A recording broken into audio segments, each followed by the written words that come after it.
Hello' viewers, welcome back to my YouTube channel.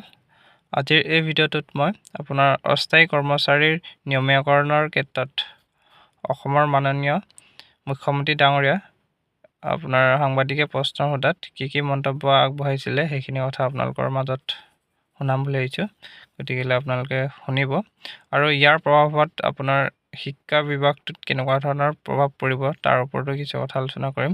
আৰু শিক্ষা বিভাগতে হাইছ প্ৰভাৱ পৰিব বুলি ভাবোঁ, কাৰণ 2017 চনত আপোনাৰ এডুকেশ্যন বিভাগত আপোনাৰ SSA কণ্টেক্সুৱেলৰ বেচিছত মানে 11,000 শিক্ষক নিযুক্তি দিছিল। সেইখিনিয়ে মেইনলি প্ৰভাৱটো বেছিকৈ পৰিব বুলি ভাবোঁ।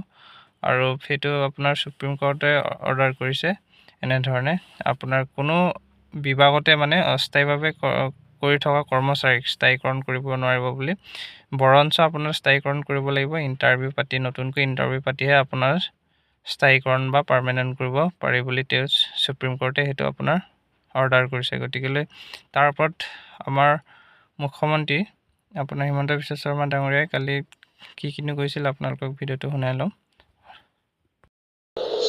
সুপ্ৰিম কোৰ্টৰ নিৰ্দেশ আছে যে কোনো অস্থায়ী কৰ্মীক স্থায়ীকৰণ কৰিব নোৱাৰে, তাৰ কাৰণে ইণ্টাৰভিউ হ'ব লাগিব।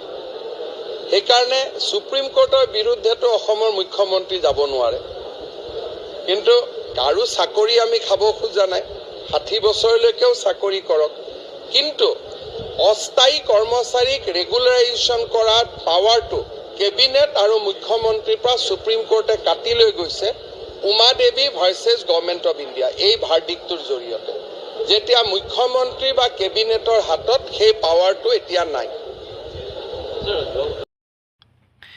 সেইখিনি কথাৰ পৰা এইটোৱে অনুমান হৈছে যে আপোনাৰ এডুকেশ্যন বিভাগতে হাইছ আপোনাৰ প্ৰভাৱটো পৰিব যেন লাগে আমাৰ অসমৰ ক্ষেত্ৰত। গতিকে যোন আপোনাৰ 2017 চনত আপোনাৰ SSA আৰু কণ্টেক্সুৱেল ষ্টেট পুলৰ অধীনত 11,000 শিক্ষক নিযুক্তি যেতিয়া দিছিল, সেইখিনি শিক্ষকতে আপোনাৰ পাৰ্মানেণ্ট কৰাৰ ক্ষেত্ৰত বহুখিনি আপোনাৰ চৰকাৰৰ ওপৰত তেওঁলোকে নিবেদন কৰিছিল বা আপোনাৰ ন্যায়ালয়ৰ দ্বাৰস্থ হৈছিল ষ্টেট পুল শিক্ষক কৰ্মচাৰীসকলে। গতিকে তেওঁলোক আপোনাৰ কণ্টেক্সুৱেলভাৱে কৰি আছিল। গতিকে তেওঁলোকৰ বহুতো ইম্পেক্ট পৰিব পাৰে আৰু সেইটো আৰু আওপকীয়াকৈ এইটো পৰিবগৈ পাৰে যে আপোনাৰ ডিৰ যোনটো এবাৰ শিক্ষক নিযুক্তিৰ বিজ্ঞাপনত আবেদন কৰা প্ৰাৰ্থীসকলৰ বাবেও ইম্পেক্ট পৰিব পাৰে। যদিহে 2017 চনৰ যোনসকল 11,000 শিক্ষকক তেওঁলোকক পাৰ্মানেণ্ট কৰাৰ কথা আছিল, গতিকে তেওঁলোকক যদি পাৰ্মানেণ্ট কৰি দিয়া হ'লে হয়তো আপোনাৰ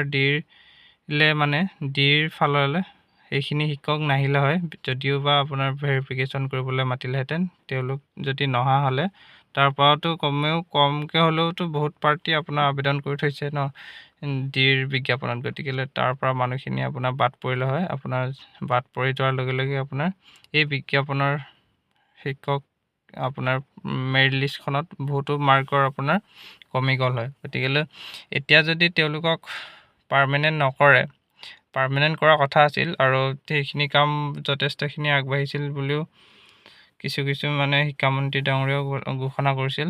গতিকে পাৰ্মানেণ্ট কৰাৰ ক্ষেত্ৰত এতিয়া আকৌ CM যিটো কথা ক'লে তাৰ পৰা অনুমান কৰা মতে যদি আপোনাৰ এই কণ্টেক্সুৱেলত কৰি থকা শিক্ষকসকলক যদি আপোনাৰ নিয়মীয়াকৰণ নকৰে, তেতিয়া আপোনাৰ ডাইৰেক্টলি ডিৰ এতিয়া নতুনকৈ বিজ্ঞাপন কৰা আপোনাৰ শিক্ষক নিযুক্তিত সেইটোত প্ৰভাৱ পৰিব বুলি ভাবোঁ। কাৰণ এতিয়া কণ্টেক্সুৱেলত কৰি থকা পাৰ্টীসকলেও পাৰ্মানেণ্টৰ কাৰণে লাগি থাকে। গতিকে পাৰ্মানেণ্টৰ কাৰণে তেওঁলোকেতো এইটো শিক্ষক নিযুক্তিত অংশগ্ৰহণ কৰিবলৈ চেষ্টা কৰিবই। গতিকে অংশগ্ৰহণ কৰাৰ লগে লগে তেওঁলোকৰ কাটৰ মাৰ্কটো অলপ হ'লেও মানে ইনক্ৰিজ হোৱাৰ চান্স আছেগৈ। গতিকে প্ৰভাৱটো এইটোৱেই। আৰু তেওঁ শিক্ষামন্ত্ৰী ডাঙৰীয়াই সেইটো কথাই কৈছে, আপোনাৰ সুপ্ৰিম কোৰ্টক অৱমাননা কৰি অসম চৰকাৰে সেইখিনি পদক্ষেপ ল'ব নোৱাৰে বুলি কৈছে। সেইখিনি কথাৰ পৰা এইটোৱে অনুমান কৰিব পাৰি যে তেওঁ মানে এই কণ্টেক্সুৱেল ছিষ্টেমত কৰি থকা শিক্ষক কৰ্মচাৰীসকলক পাৰ্মানেণ্ট কৰাৰ কোনো ধৰণৰ মানে কথা কোৱা নাই। গতিকে সেইটো আপোনাৰ আমাৰ গুৱাহাটী উচ্চ ন্যায়ালয়ৰ পৰাও কিছু মানে মই এটা খবৰ পাইছোঁ, তেওঁলোকৰ ফালৰ পৰা সেইটো কথা কৈছে বুলি কৈছে। যোনটো মানে কণ্টেক্সুৱেলৰ আপোনাৰ শিক্ষকতা কৰি আছে, তেওঁলোকক কোনো ধৰণৰ পাৰ্মানেণ্ট কৰা হ'ব নোৱাৰিব বুলি কৈছে তেওঁলোক, কাৰণ আপোনাৰ সুপ্ৰিম কোৰ্টৰ অৰ্ডাৰটোতো সমগ্ৰ ভাৰততে মানি চলিব লাগিব আৰু সেইটোৱে হৈছে। আৰু যদিহে আমাৰ কণ্টেক্সচুৱেলৰখিনিক যদি পাৰ্মানেণ্ট নকৰে তেতিয়াহ'লে ডিৰ এইবাৰ শিক্ষকৰ মেৰিট লিষ্ট যোনটো মেৰিট লিষ্ট দিব সেইখিনি অলপ প্ৰভাৱ পৰিব বুলি ভাবোঁ। কণ্টেক্সচুৱেলৰ পৰাও যথেষ্টখিনি আবেদন প্ৰক্ৰিয়াত অংশগ্ৰহণ কৰিছে আৰু এই 11,000 যোনটো মানে 2017 চনত আপোনাৰ শিক্ষকক পাৰ্মানেণ্ট আপোনাৰ কণ্টেক্সচুৱেলকৈ নিযুক্তি দিয়া হৈছিল, তেওঁলোকেও বহুত মানে শিক্ষকে আপোনাৰ ডিৰ আবেদন প্ৰক্ৰিয়াত অংশগ্ৰহণ কৰি এতিয়া পাৰ্মানেণ্ট চাকৰি কৰি থকাও মই বহুত দেখিছোঁ। গতিকেলৈ তাৰ কিছু প্ৰায় সংখ্যক বাৰু শিক্ষকৰ প্ৰভাৱ পৰিব বুলি ভাবোঁ সেইটো কথাৰ পৰা। গতিকেলৈ ভিডিঅ'টো ইমানেই আছিল। আপোনালোকে